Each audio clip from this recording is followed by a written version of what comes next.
Oyez, Oyez, Oyez. A listener's guide to Supreme Court arguments. Washington, AP. The Supreme Court hears arguments Thursday over whether former President Donald Trump can be kept off the 2024 ballot because of his efforts to overturn the 2020 election results, culminating in the January 6, 2021, attack on the Capitol. The justices will wrestle with whether a provision of the 14th Amendment, aimed at keeping former officeholders who engaged in insurrection, can be applied to Trump, the leading candidate in the race for the Republican presidential nomination. The Supreme Court has never looked at the provision, Section 3, since the 14th Amendment was ratified in 1868. But Trump appealed to the High Court after Colorado's Supreme Court ruled that he could be kept off the state's primary ballot. The court-martial will bang her gavel at 10 a.m. Eastern Standard Time, but the livestream won't start immediately. The justices will issue opinions in one or more cases argued earlier this term.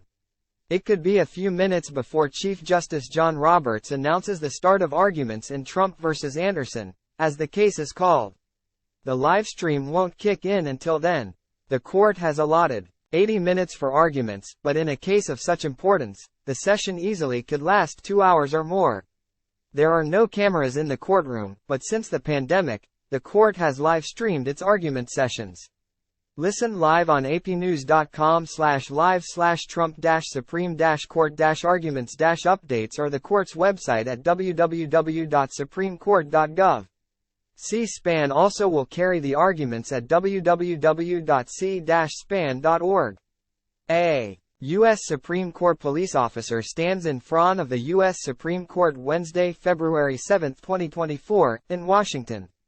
The Supreme Court hears arguments on February 8 over whether former President Donald Trump can be kept off the ballot because of his efforts to overturn the 2020 election results, culminating in the January 6, 2021 attack on the Capitol.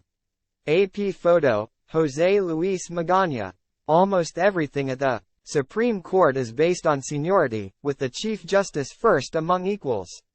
But after the lawyers make opening remarks, the next voice listeners will hear almost certainly will be the gravelly baritone of Justice Clarence Thomas. He has served longer than any of his colleagues and for years rarely participated in the arguments, saying he disliked the free-for-all and constant interrupting.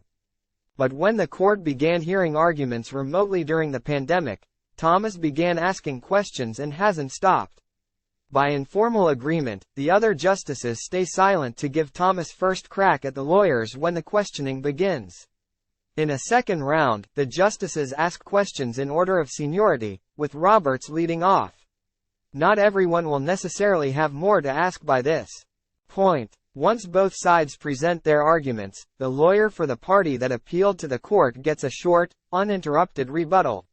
The current court, especially the conservative justices, places a lot of weight on the meaning of laws and constitutional provisions at the time they were adopted.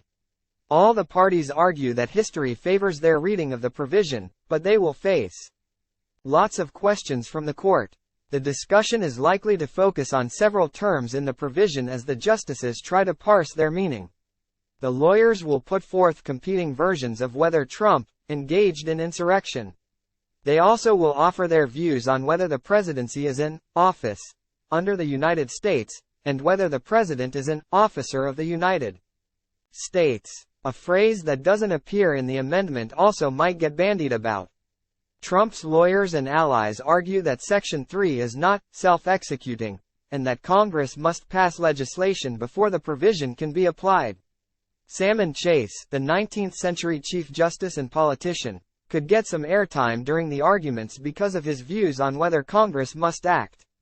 In the space of a few months, Chase offered seemingly contradictory opinions that Section 3 needed no further action, in a case involving ex-Confederate President Jefferson Davis, and that it did, in the case of a black man who unsuccessfully sought to overturn a criminal conviction.